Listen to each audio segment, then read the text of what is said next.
Everybody agrees Bernie's leading, but that momentum slowed down last night, and Joe Biden, he was right there. Was there when he needed to be. Yes, he was. He came to play. He's down to his last card or two, and so yeah, he has to have a big win in South Carolina, and it has to propel him forward if he has any chance to challenge Before Sanders. She fell back into focusing solely on Mike Bloomberg, Elizabeth Warren began her night with a direct challenge to Bernie Sanders over who's best to carry the progressive mantle into the White House.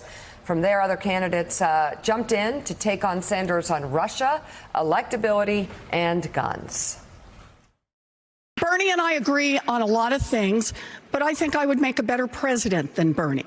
And the reason for that is that getting a progressive agenda enacted is going to be really hard, and it's going to take someone who digs into the details to make it happen. Bernie and I both wanted to help rein in Wall Street. In 2008, we both got our chance. But I dug in, I fought the big banks, I built the coalitions, and I won.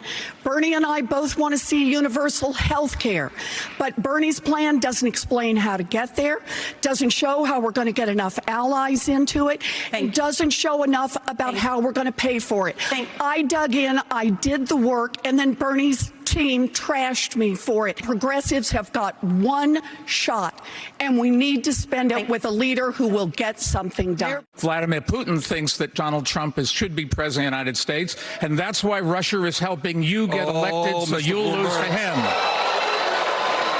Let me tell Mr. Putin, who interfered in the 2016 election, try to bring Americans against Americans. Hey, Mr. Putin, if I'm president of the United States, trust me, you're not going to interfere in any more American elections. I'll tell you what the Russians want. They don't have a political party. They want chaos, and chaos is what is coming our way. I mean, look, if you think the last 4 years has been chaotic, divisive, toxic, exhausting, imagine spending the better part of 2020 with Bernie Sanders versus Donald Trump.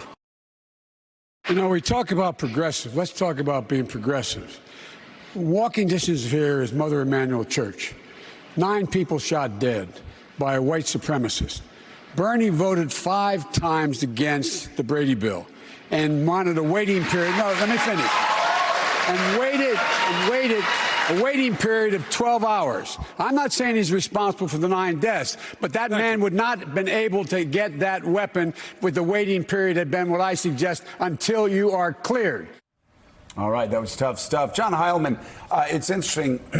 Elizabeth Warren started with her first approach, measured, actually went after the guy who has the best shot of winning this thing, and then turned to Bloomberg, and a guy who I think was hurting himself without anybody else's help, and kept this focus and a really extreme focus. It was uncomfortable on Mike Bloomberg in a way. Again, I only bring this up that nobody that I've talked to, nobody on Twitter, could figure out. It makes no sense to keep attacking the guy with 0 delegates who's performing so poorly in the debate.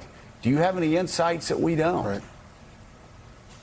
Well, I think if you watched it, Joe, she said in the middle of one of her attacks when she went in on the thing that I think made people the most uncomfortable, when she raised this allegation that Bloomberg told a female employee in the past that she should have a pregnancy terminated when he supposedly used the words "kill it," which he denies.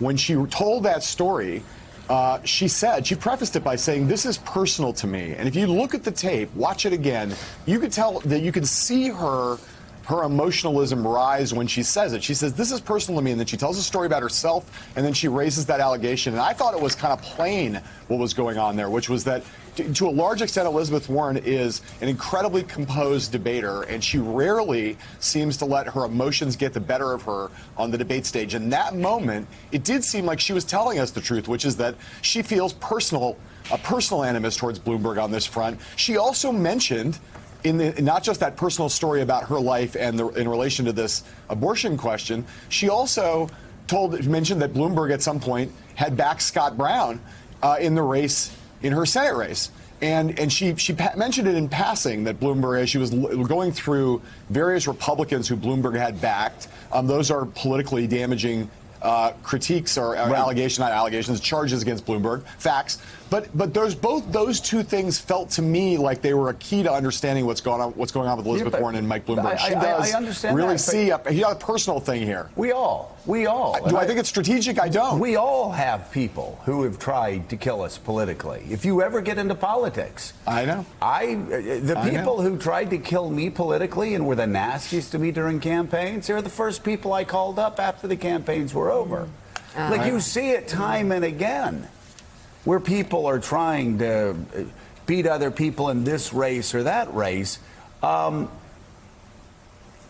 just don't. Again, this is a second week in a row that she's gone after a guy who's going nowhere. And if it's personal with her, God bless her. But